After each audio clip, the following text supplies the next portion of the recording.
There are two reasons that your favorite football team doesn't give up many points anymore. Really hasn't for a while. One reason we talk about a lot. The other reason, funny, doesn't ever seem to come up. Good morning to you. Good Wednesday morning. I'm Dejan Kovacevic of DK Pittsburgh Sports, and this is Daily Shot of Steelers. It comes your way bright and early every weekday if you're into hockey and or baseball. I also offer daily shots of Penguins and Pirates that I hope you'll also check out. Last 7 games, I'm going to mention the opponent, and I'm going to mention the number of points that the Steelers defense allowed. Against the Ravens, 10. Rams, 17. Jaguars, 20. Titans, 16. Packers, 19. Browns, 13. Bengals, just 10. The only team in the NFL that's got a streak of 7+ games of giving up 20 or fewer points all season long is the one that you follow. No one talks about this. You know what they do talk about? At least in this context, and this is fair, that's that Kenny Pickett doesn't turn the ball over. You can say all kinds of terrible things about Kenny's performances before this past Sunday in Cincinnati, but what you can't say is that he handed the other team the ball. As a result, the other team hasn't had great field position, hasn't had any gimme putts. But the bigger deal, by far, is that this defense is actually pretty good. And that's despite missing Minkah Fitzpatrick for a lot of this time. Cam Hayward for a lot of this time until his recent return. 2 of the 3 starting inside linebackers done for the season. And not to be forgotten, Montravius Adams being out for several weeks now after he'd been the Steelers' top run stopper.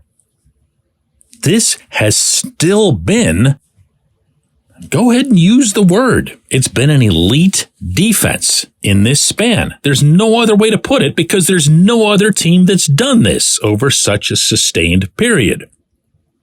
Elite. And it's nowhere near as good as it could be, as good as arguably it should be. Because now that there's word yesterday from Mike Tomlin that, to quote him directly, the light is on for both Minkah and Montravius to return this Sunday against the Cardinals. And now that there's, I don't have another way to put this, so just deal with it. Now that there's some really unattractive opponents coming up on the schedule, not that Cincinnati, led by whoever that was, I already forgot his name, filling in for Joe Burrow the other day, represented some monumental challenge. This can keep going. In fact, this can get much better. Remember that the one thing that I think we all agreed on, rare as that is, was that this could blossom into a very, very good defense. Now, a couple of other things have happened along the way that weren't in play earlier this season. One, of course, is Joey Porter Jr. He's now running up something of a hit list of some of the NFL's better receivers. He's gone head-to-head with them. Forget the rookie initiation or whatever. He hasn't had any gradual steps toward this. He's just been told, that guy over there, that's Jamar Chase. He's yours. Go get him. That guy over there, that's DeAndre Hopkins. Go get him. And he's done it week after week after week. Hasn't been perfect. He's shown some inexperience. He's gotten a couple flags, got another one Sunday in Cincinnati early on. But wow, that's a difference between what we saw earlier in the season and what Devontae Adams and other guys like that were doing to Patrick Peterson and to Levi Wallace. That's an upgrade. How about Keanu Benton? Don't leave him out. Benton has put himself in a position where he's now expected to be the down lineman who's out there with Cam and with Larry Ogunjobi. And he's getting the job done in a big, big way. It might not show up in the statistics. It might not show up even when it comes to just trying to isolate on him. But when you hear the players and the coaches all the way up to Mike Tomlin agreeing universally that what he's doing in there is special, yeah, that's when you've got something. So those are a couple right there. It might just be the case that when Montravius comes back, he won't have anywhere to play. I'm not kidding. And yeah, I mean, I'm obviously leaving out the elephant in the room here. TJ Watt, well, here's what Tomlin had to say about TJ yesterday. I mean, let's be honest. Like, TJ is the best defensive player on the planet right now. And he proves that week in and week out with the plays that he delivers us. I get a bird's eye view of it. I see the lengths that people go through to minimize his impact on the game. I know the type of games that we've been in, close ball games, and you know how that at times minimizes a guy that plays his position's ability to impact the game. None of those things slow down the train that we all know is coming. And so we're just appreciative of it. Hopefully it's something that the young guys can learn from. And it's our job to continue to work to put him in position where his talents and his will and his preparedness shows. The head coach isn't one for hyperbole. He doesn't do that often. He very, very rarely singles out a player for a superlative at that level. But look what he's got. Look what TJ's doing. NFL leader again, 13.5 sacks. Interception, fumble return for a touchdown. Another forced fumble Sunday in Cincinnati.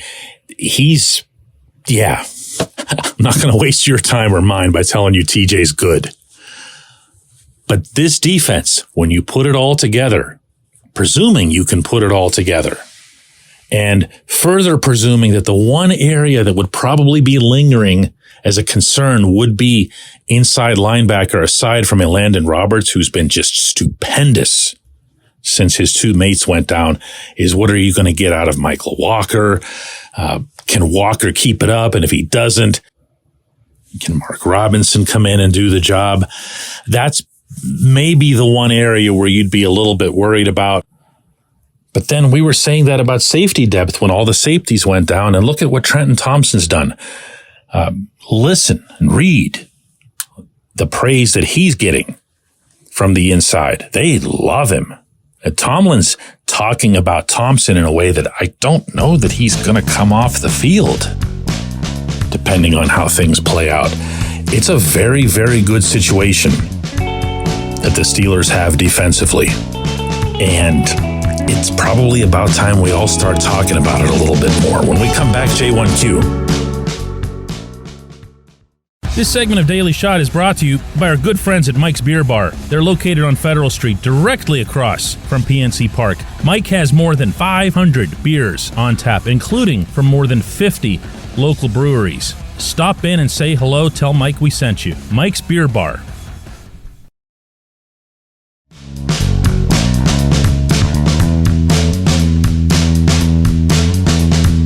Today's J1Q comes from Roy, who says, DK, what have we learned about Mike Tomlin since Matt Canada was fired and the team appears, at least through one game, to be putting the pieces all together? Why did Tomlin wait so long to make a decision that everyone else saw needed to be made? Roy, the best answer that I can offer, since you're not asking me what I think, you're asking me what Tomlin thinks, is that Tomlin did address this in a way on the day of Canada's firing by saying that you just know when it's time, you feel when it's time. And he said that as he made clear that the decision was, and I quote here, quoting the head coach, mine and mine alone, end quote. There are people who are quite comfortable calling the head coach a bald-faced liar in that statement. It's up to you how you deal with that. But to repeat this yet again, I was told emphatically and very much from the inside that Tomlin was the one who initiated the process, at which point 4 people gathered in a room The other three obviously being Art Rooney, Omar Khan, and Andy Weidel. The owner in any such situation has to sign off on a major move like that. Rooney signed off. Tomlin went and got it done. That was the end of that. Why did he wait? We're never going to know that. If you think there's going to come a day where Tomlin sits down, like, I don't know, in January or February with a reporter, maybe someone in-house, maybe someone nationally that he kind of likes, and offers them the deep down from the inner caves of his soul what went into hanging on to Canada as long as he did and what ultimately went into firing him. It's not going to come. It's not going to come. It's been all these years later, and we still don't have any additional information on exactly what happened with Bruce Arians, for example. It's not going to come. It's not going to come from the coach. It's not going to come from the owner, and you better not think even for a second that it would come from either the GM or the assistant GM so early in their respective tenures. So we're not going to know. We're not going to know. I am hearing a lot of this, which you've brought up as discussion and debate points, and I get that. There's a lot of residual disappointment, anger, and everything else, and the faucet doesn't just turn off like that. People were justifiably infuriated with the quality of the previous offensive coordinator. And seeing that turn around so dramatically on the football field the way it did in Cincinnati, that could stoke an even greater reaction in a way. Like, why were we putting up with all this? What kind of damage might have been done to Kenny Pickett? What kind of damage might have been done to George Pickens? Or even if they were just stunted along the way, what kind of damage might have been done to this team getting into the playoffs? I would say that would be minimal because the Steelers won a lot of games they had no business winning anyway. But you're going to have that lingering sense of, wow, really? What was the point in all this? And all I'm here to tell you is that we're not going to have that answer. And I'm not going to make one up for you. That's just the way it played out. I appreciate the question, though. I appreciate everybody listening to Daily Shot of Steelers. Let's do another one of these tomorrow.